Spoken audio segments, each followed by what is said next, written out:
a sua santidade e a plenitude de graça que ele recebeu. A santidade em geral, como mostra São Tomás, tem duas características essenciais.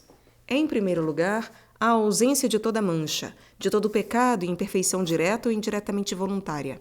E, em segundo lugar, uma união com Deus muito firme, o que constitui a característica principal da santidade, da qual deriva a outra, pois é na medida em que se está firmemente unido a Deus que se evita o pecado direto ou indiretamente voluntário, o pecado por atos e o pecado por omissão ou negligência. Muitas vezes se expressou esses dois aspectos da perfeição sobrenatural, dizendo que a santidade é a separação de tudo o que é impuro do que é terreno no sentido pejorativo da palavra, e é também a consagração irrevogável e fundamental da alma a Deus. Essa separação e essa consagração são perfeitas no céu, mas também existem em menor grau aqui na terra, às vezes mesmo em crianças, que têm a santidade de sua idade, como no caso de um São Tarcísio ou de uma bem-aventurada Imelda. Mas onde encontrar aqui na terra a santidade perfeita? Um filósofo grego perguntava: onde encontrar o homem ideal? A resposta nos é dada pela vida e pela morte de Jesus. Contemplemos nele esses dois aspectos da santidade. Enquanto que em nós que vimos da terra a separação progressiva do espírito do mundo conduz à união com Deus em Jesus, que vem do alto, é a união pessoal de sua humanidade com o Verbo que acarreta a separação de tudo que é impuro ou mesmo menos perfeito. Enquanto que em nós que vimos da terra a separação progressiva do espírito do mundo conduz à união com Deus, em Jesus, que vem do alto, é a união pessoal de sua humanidade com o Verbo que acarreta a separação de tudo o que é impuro ou mesmo menos perfeito.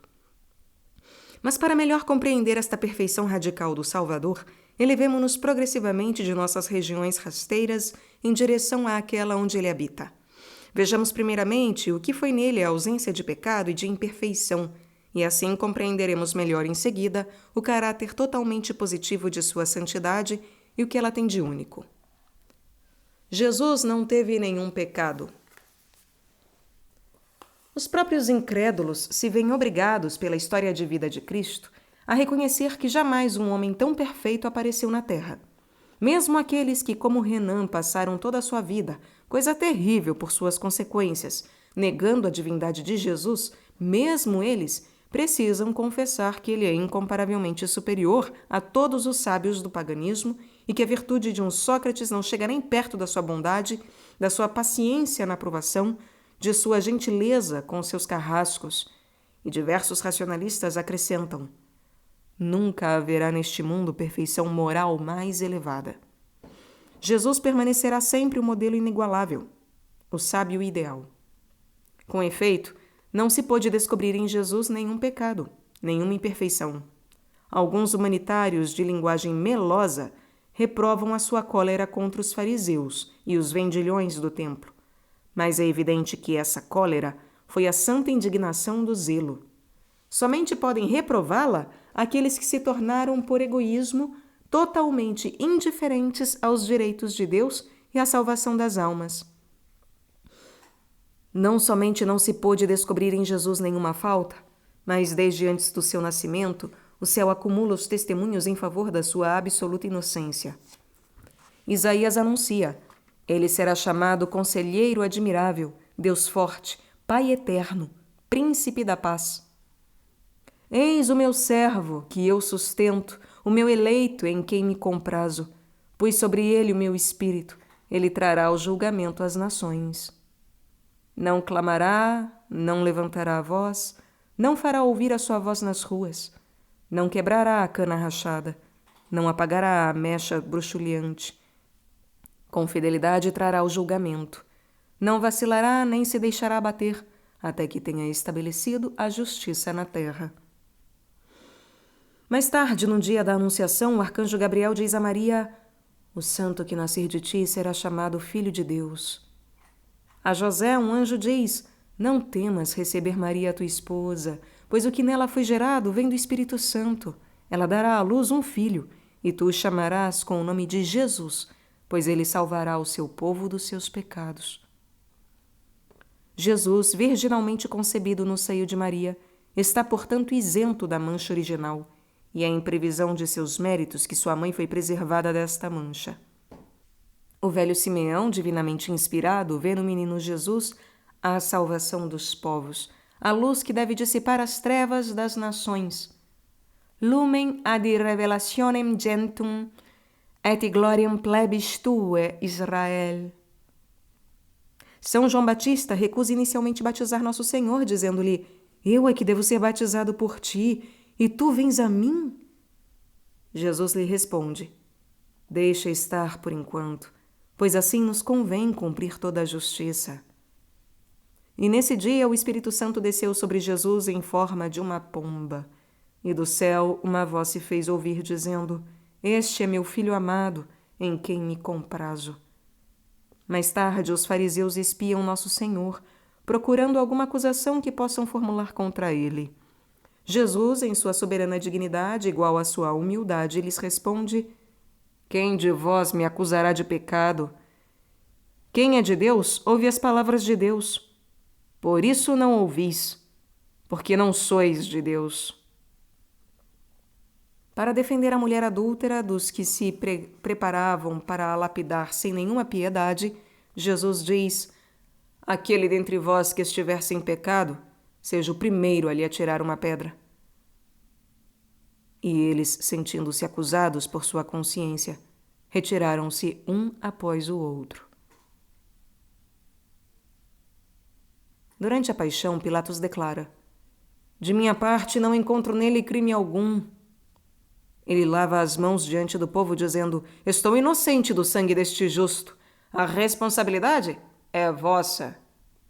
Os judeus não podem acusá-lo senão de uma coisa: Nós temos uma lei, e segundo essa lei ele deve morrer, porque se fez filho de Deus. A doçura de Jesus rezando por seus algozes durante a crucifixão e os sinais que acompanham sua morte levam o centurião a dizer: Verdadeiramente este homem era o Filho de Deus.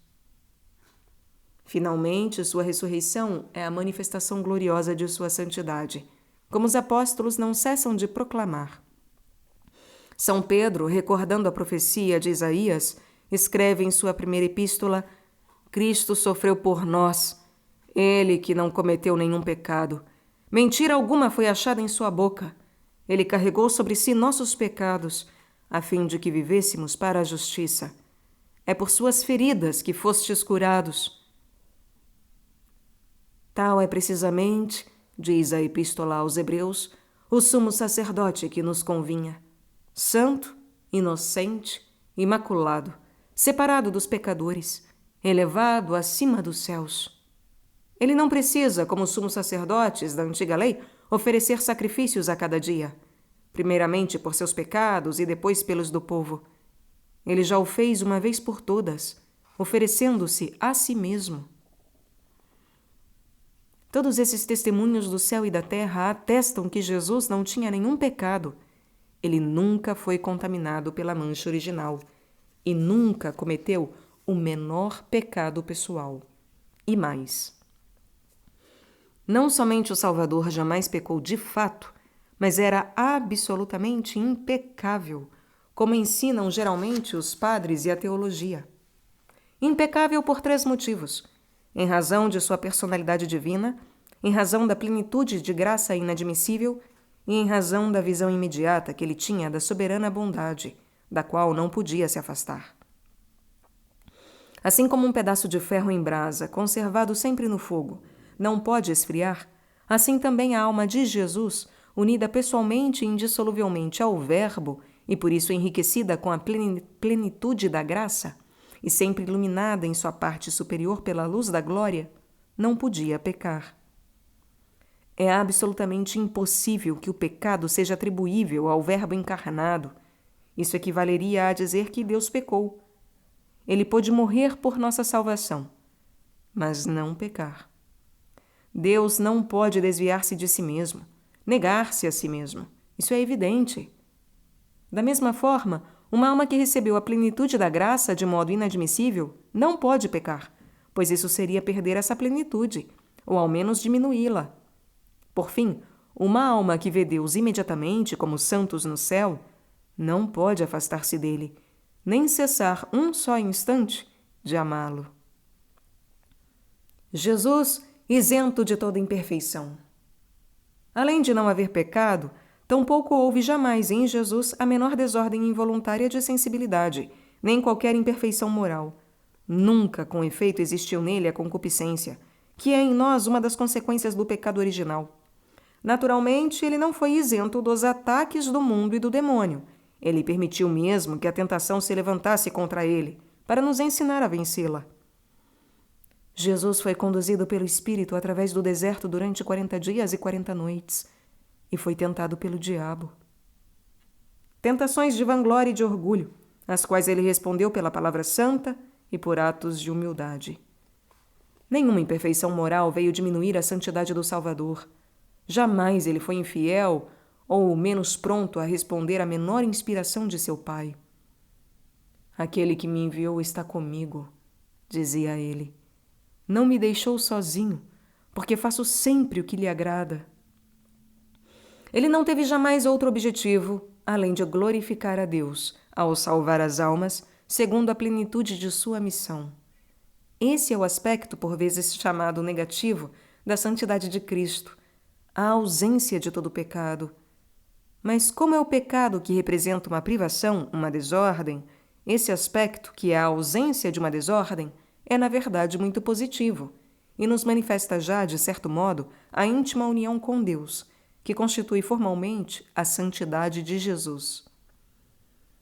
Antes de abordar esse grande tema, e sempre em relação a esse aspecto da santidade, que é a separação do espírito do mundo, espírito de cobiça e de orgulho, voltemos àquilo que já indicamos no início deste capítulo, a diferença que existe entre o Salvador que vem do céu e nós que vimos da terra.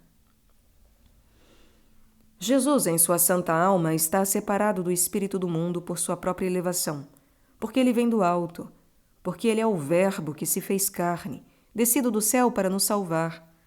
É a sua própria grandeza que o separa de tudo o que é inferior. Ele não tem como apegar-se a isso. Por sua própria elevação, ele está desvinculado dos bens terrenos, das honras, dos interesses do mundo. É um modelo perfeito de pobreza. Ele não tinha onde repousar a cabeça. Pela mesma razão, ele está desvinculado dos prazeres do mundo, livre das exigências da família, pois ele vem fundar uma família universal, a Igreja. Ele é, assim, o modelo perfeito da castidade religiosa. É também a sua elevação que o separa de todo espírito de vontade própria. Aos 12 anos, ele declara que veio cuidar das coisas de seu pai e obedece até à morte, e morte de cruz. Ele não precisou fazer os 3 votos de pobreza, castidade e obediência, diz São Tomás, porque a sua vontade, desde o primeiro instante de sua concepção, estava afirmada e imutavelmente fixada, não somente no bem, mas no melhor. Porque nosso Senhor vem do alto, é a sua grandeza que o separa de tudo o que é inferior, não para o isolar do mundo, mas para que ele haja sobre o mundo a partir do alto, a fim de que, consequentemente, a sua ação seja mais universal e mais profunda, tal como a ação do sol sobre a terra quando ele está no zênite, no ponto mais alto, acima do horizonte. Como nosso Senhor estava, por sua própria elevação, livre de todos os laços que prendem os homens aos bens terrenos, a família, as pequenas ideias pessoais, a sua vontade própria, ele pôde agir não somente sobre os homens de um país ou de uma época, mas sobre toda a raça humana, a qual ele traz a vida eterna. É por causa da grandeza do Salvador que o Evangelho é acessível a todos, aos mais humildes, superando ao mesmo tempo os maiores gênios, e é pela mesma razão que o Evangelho não envelheceu e será sempre atual, de uma atualidade imutável, superior à do tempo que foge. Jesus não era do mundo, mas foi dado ao mundo pela infinita misericórdia para salvá-lo. É o que nos mostra o primeiro aspecto de sua santidade, que é a isenção de toda falta e imperfeição. Sob esse ponto de vista, há uma imensa diferença entre nosso Senhor e nós. Ele, porque vem do alto, está separado, por sua própria elevação, de tudo que é inferior, ruim ou menos bom. Nós, porém, que vimos de baixo, da região do pecado, da mentira, da cobiça e do orgulho. Por isso, devemos separar-nos progressivamente do espírito do mundo e de tudo o que há nele de desordenado, para elevar-nos progressivamente até Deus. Esse é o sentido dos preceitos e dos 3 conselhos evangélicos. Aqui alguém poderia talvez ser tentado a pensar que, nesse trabalho tão difícil para nós, temos mais méritos que o Salvador. Isso seria uma aberração, pois os nossos méritos não existiriam sem a graça que vem dele. E seria, além disso, esquecer que, justamente em razão da sua elevação, nosso Senhor sofreu pelo pecado muito mais do que nós jamais poderíamos sofrer. A plenitude da graça aumenta consideravelmente em sua alma a capacidade de sofrer pelo maior dos males, o pecado mortal, pelo qual nós não nos afligimos o bastante, pois a enormidade de sua desordem nos passa despercebida. Nosso Senhor sofreu pelo pecado na medida de seu amor por seu Pai, que o pecado ofende, e na medida de seu amor por nossas almas, que o pecado destrói e mata. Portanto, nós precisamos penar e sofrer para nos desprender do pecado, nosso Senhor sofreu por ele incomparavelmente mais do que nós, na medida de sua pureza e de seu amor. Para melhor compreender esse aspecto tão consolador da santidade de Jesus, repitamos a bela oração sugerida como ação de graças após a comunhão. Anima Christi, santifica-me. Alma de Cristo, santificai-me. Corpo de Cristo, salvai-me. Sangue de Cristo, inebriai-me. Sanguis Christi, inebria-me. Água do lado de Cristo, lavai-me. Paixão de Cristo, confortai-me. Ó bom Jesus, atendei-me. Dentro de vossas chagas, escondei-me. Não permitas que eu me separe de vós. Do espírito maligno, defendei-me. Na hora da morte, chamai-me e mandai-me ir para vós, para que com os vossos santos vos louve pelos séculos dos séculos. Amém. Penetremos agora no santuário da alma do Senhor, do Salvador, e contemplemos o outro aspecto da sua santidade, o mais positivo, o que a constitui formalmente. A santidade inata, substancial, incriada e inamissível de Jesus. Meus caros, agora eu percebo que eu cometi um erro em algum momento anterior, e como eu não conseguirei encontrar para arrumá-lo de maneira apropriada, eu peço perdão e reitero a passagem em que está errado, que é, em razão, Cristo é impecável por 3 motivos: em razão de sua personalidade divina, em razão da plenitude de graça inamissível e em razão da visão imediata que ele tinha da soberana bondade, da qual não se podia afastar. Tenho certeza que eu falei da graça inadmissível. No momento achei estranho, realmente, mas não me corrigi, não li corretamente, não enxerguei o erro. Peço perdão. E agora sim. Erro corrigido. Sigamos a leitura do livro. Mais uma vez, a santidade inata, substancial, incriada e inamissível de Jesus. A alma de Jesus, por sua união pessoal ao Verbo, tem uma santidade inata, substancial, incriada e, em consequência, absolutamente perfeita e inamissível. Essa santidade é constituída, antes de tudo, pela graça de união ao Verbo e ultrapassa infinitamente a dos maiores servos de Deus. Sem dúvida, quando lemos a vida desses seres privilegiados, que são os santos, impressiona-nos o resplendor de suas virtudes, de sua bondade, de sua generosidade, de sua coragem no sacrifício. Perto deles, a maior honestidade se torna medíocre, e a vida dos heróis do paganismo parece algo exterior e sem profundidade.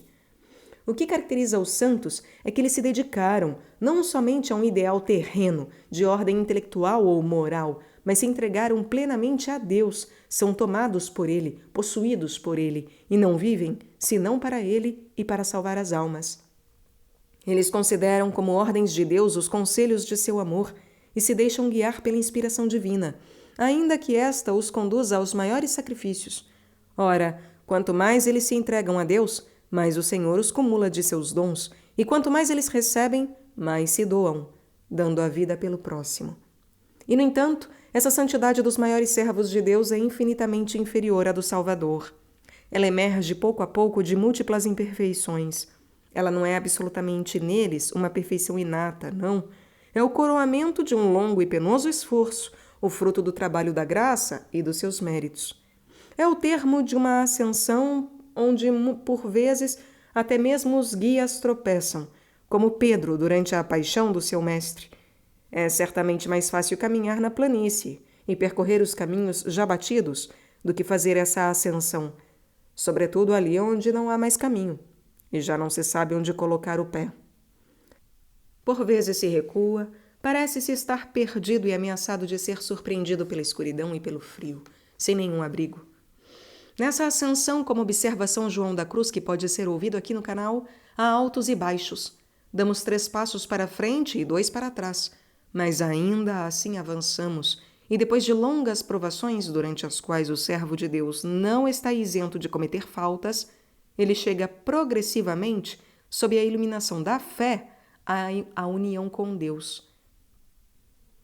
Depois de longas provações, durante as quais o servo de Deus não está isento de cometer faltas, ele chega progressivamente, sob a iluminação da fé, à união com Deus.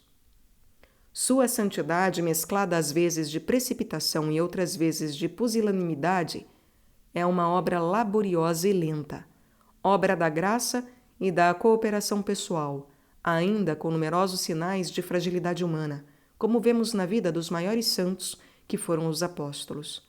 Além disso, a santidade dos servos de Deus é neles uma perfeição acidental, no sentido de que é acrescentada ao seu ser. Ela consiste na graça santificante que eles receberam em um grau superior e na caridade que se desenvolveu neles. Essa perfeição também é acidental no sentido de que pode ser perdida por eles enquanto estiverem na terra, como Adão a perdeu para si mesmo e para nós. Por fim, é uma perfeição na qual sempre há espaço para uma perfeição ainda maior, para um conhecimento ainda mais profundo dos mistérios de Deus e para uma caridade mais ardente, fruto de mais graças e de mais esforços. A santidade de Jesus, ao contrário, não foi progressivamente libertando-se de múltiplas imperfeições. Ela é inata nele. Jesus nasceu santo. Ele já o era, inclusive, desde o primeiro instante de sua concepção, pela união pessoal da sua humanidade ao Verbo. Sua alma foi assim desde a origem santificada pela divindade do Verbo, pela graça da união pessoal ao Filho único do Pai. Ela foi assim consagrada, incomparavelmente melhor do que um cálice, incomparavelmente melhor do que a alma do Padre marcado pelo caráter sacerdotal. Jesus é, por excelência, o ungido do Senhor. Ele foi exclusivamente reservado para as coisas de seu Pai, como ele mesmo disse, aos 12 anos, ao ser encontrado em meio aos doutores. Sua santa alma foi soberanamente agradável ao Pai desde o primeiro instante. Nela está presente em sua absoluta plenitude o reino de Deus. A santidade de Jesus é, portanto, inata, e mesmo anterior ao nascimento, e em razão de seus méritos, sua mãe, a Virgem Maria, recebeu também, pela graça da Imaculada Conceição, uma santidade inata.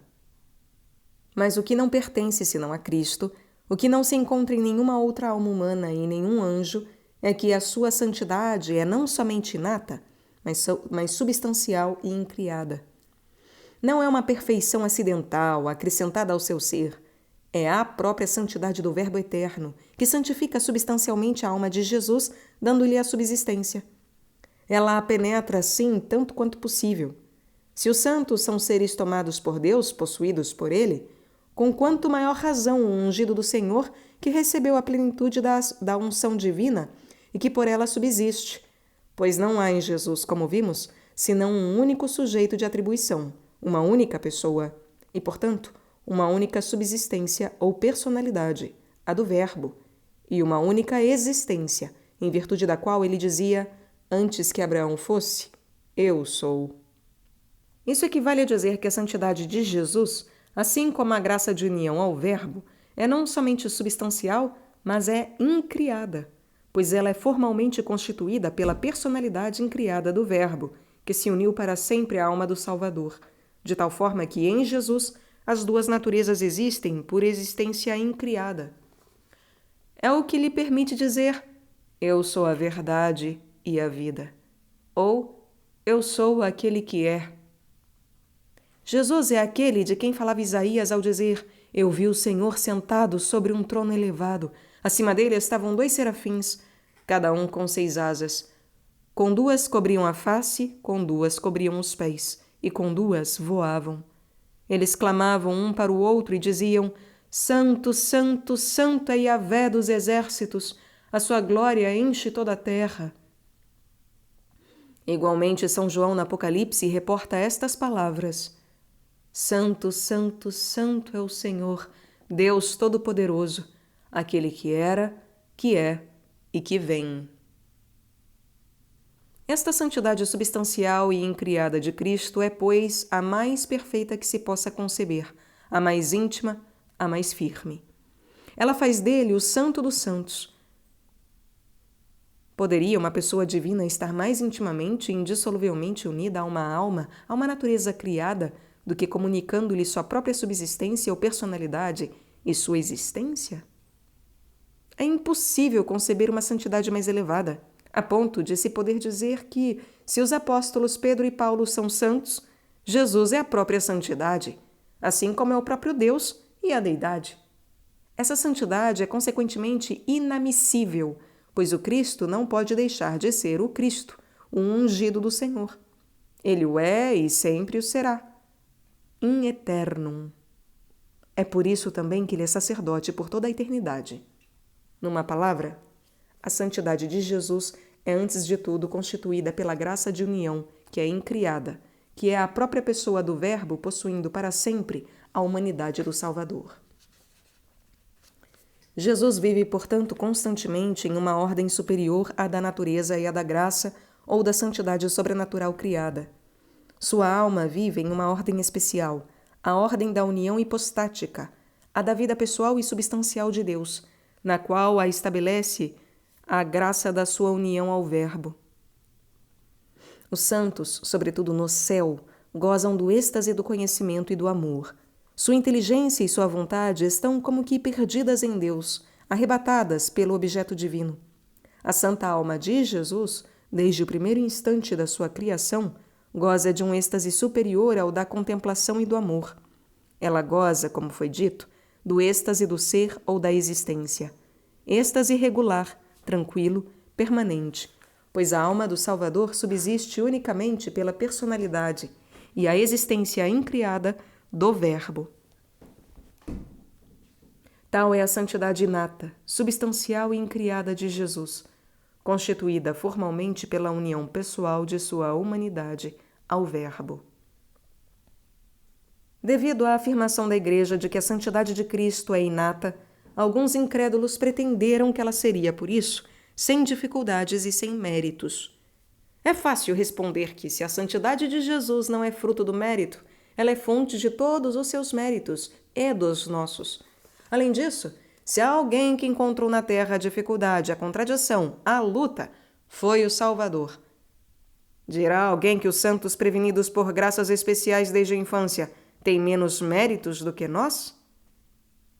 O princípio do mérito é a caridade ou o amor a Deus. Aquele, portanto, que tem mais amor a Deus, tem mais méritos, e sofre também muito mais que os outros pelo maior dos males, que é o pecado. Não podemos, assim, sequer suspeitar quanto sofreu o Salvador. Sua santidade inata, substancial e incriada aumenta consideravelmente em sua alma a capacidade de sofrer aqui na terra pelo pecado, que é uma ofensa a Deus e que nos causa a morte por nos afastar dele. A plenitude de graça criada. Da santidade substancial e incriada do Salvador, deriva nele a graça santificante criada, da qual ele recebeu a plenitude. E da graça derivam as virtudes sobrenaturais e os dons, caridade, sabedoria, piedade, humildade, paciência, mansidão, em um grau proporcional muito superior ao dos santos e àquele que foi o da alma de Maria. Como poderia a alma do Salvador, que foi tão unida quanto é possível à divindade, fonte de toda a graça, não a ter em plenitude? Como poderia ela não ser provida de todos os dons sobrenaturais, ela que deveria comunicá-los a nós? A graça criada é uma participação na natureza divina, que, como uma segunda natureza, eleva a nossa alma para permitir-lhe produzir conaturalmente os atos sobrenaturais e meritórios. É como um enxerto divino em nós, que nos eleva a uma vida superior. Desta graça criada, Jesus recebeu em sua alma a plenitude absoluta. Por isso, São João diz: nós o vimos cheio de graça e de verdade. Alguns grandes santos, como Santo Estevão, o primeiro mártir, e sobretudo Maria, receberam uma plenitude relativa de graça proporcional à sua missão na Igreja. Por isso, o arcanjo Gabriel diz a Maria: Ave Maria, cheia de graça. Já Jesus recebeu uma plenitude absoluta de graça, isto é, o grau supremo. Esta graça, segundo o plano atual da providência, não pode ser mais elevada, pois ela é moralmente proporcional à mais alta dignidade, a da pessoa do Verbo encarnado. Além disso, em Jesus ela coopera em atos sobrenaturais e meritórios, que têm, em razão da personalidade do Verbo, um valor infinito. Por fim, esta graça não pode ter maior extensão, pois ela responde à missão mais universal, a do Salvador de todos os homens. Ela se estende a todos os efeitos sobrenaturais e contém eminentemente, como uma fonte superior, todas as graças necessárias aos apóstolos, aos mártires, aos confessores, às virgens de todos os países e de todos os tempos.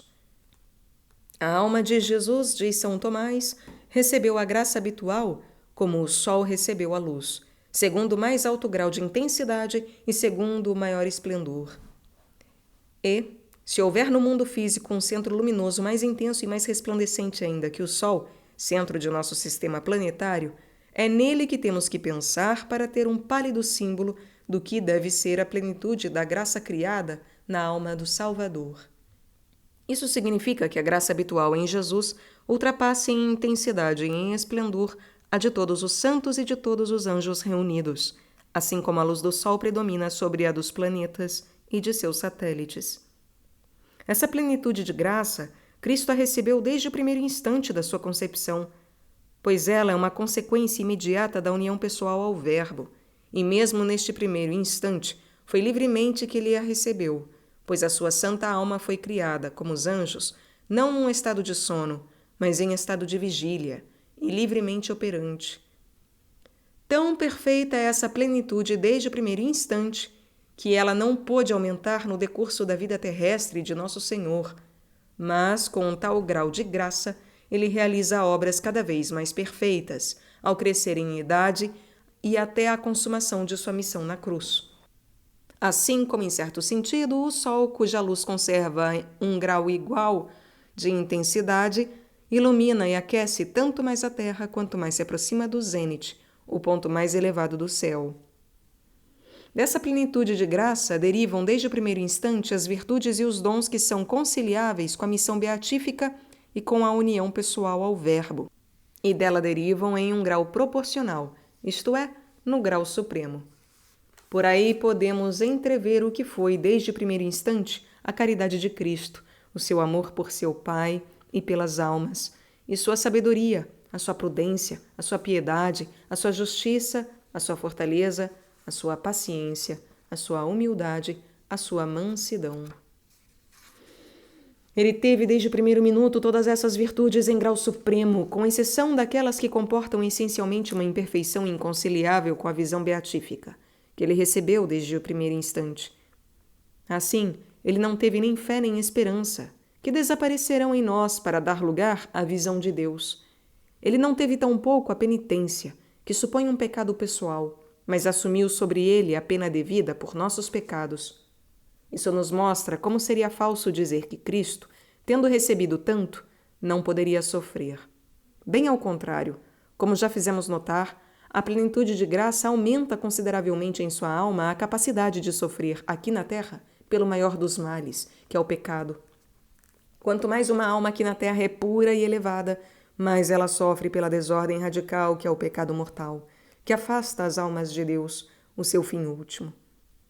Esse sofrimento espiritual começou em Nosso Senhor desde o primeiro instante em que ele conheceu sua missão de Salvador.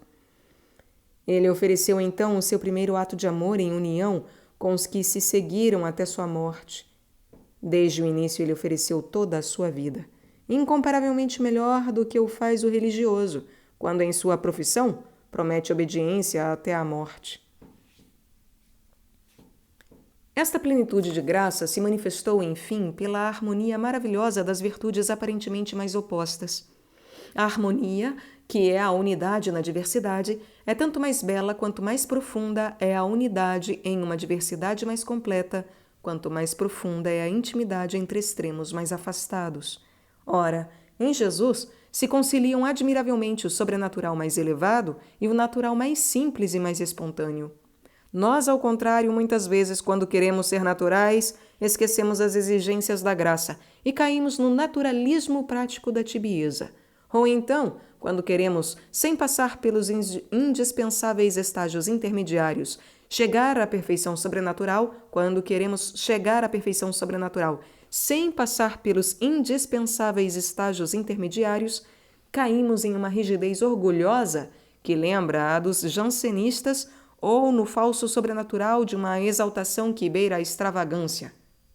Em Jesus, natureza e graça se harmonizam admiravelmente. Porque ele tem a plenitude da graça e a sua natureza é plenamente submissa.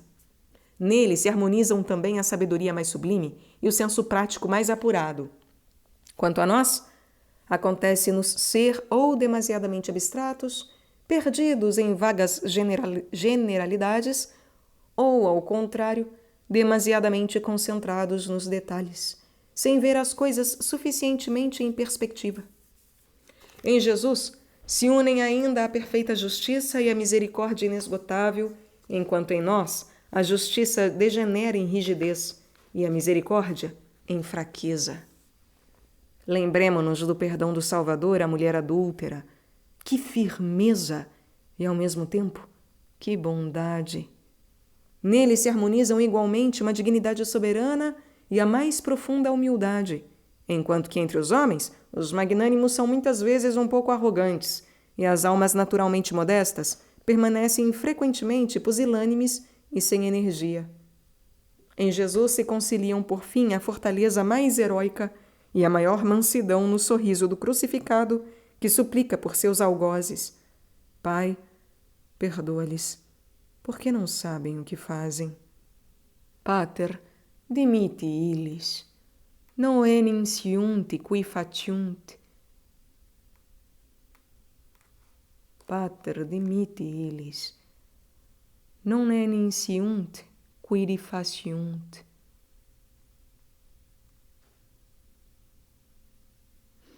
É impossível encontrar a harmonia moral mais elevada, mais profunda, de uma irradiação mais abrangente, de um esplendor mais deslumbrante, em uma mais nobre sobriedade de expressão.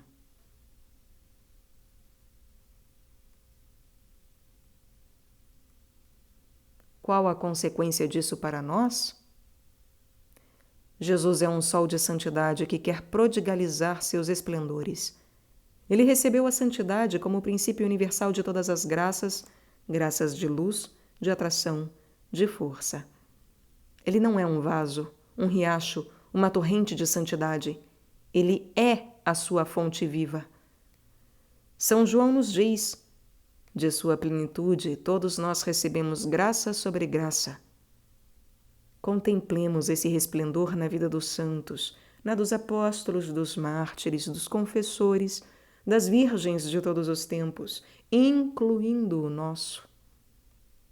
Digamo-nos que, em nosso batismo, recebemos do Salvador esse mesmo resplendor de vida sobrenatural. Se recaímos na morte do pecado, a absolvição, o perdão de Cristo, nos ressuscitou espiritualmente, recolocou nossa alma sob as águas vivas da graça, sob a torrente das misericórdias divinas. Se encontramos a provação, digamo-nos que a graça que nos é oferecida é proporcional aos sacrifícios pedidos. Deixemo-nos atrair para o Salvador, iluminar, aquecer, vivificar por Ele. Deixemo-nos amar por seu amor, tão puro e tão forte, que nos purificará cada vez mais. Se Ele nos faz sofrer, é para tornar-nos semelhantes a Ele e para nos associar ao mistério da redenção pelo sofrimento. Peçamos-lhe sempre novas graças, até a da perseverança final, e sem resistência, deixemos que essas graças nos conduzam aos atos de generosidade crescente para a nossa salvação, para a do próximo, para a glória de Cristo. Rezemos também para que haja santos,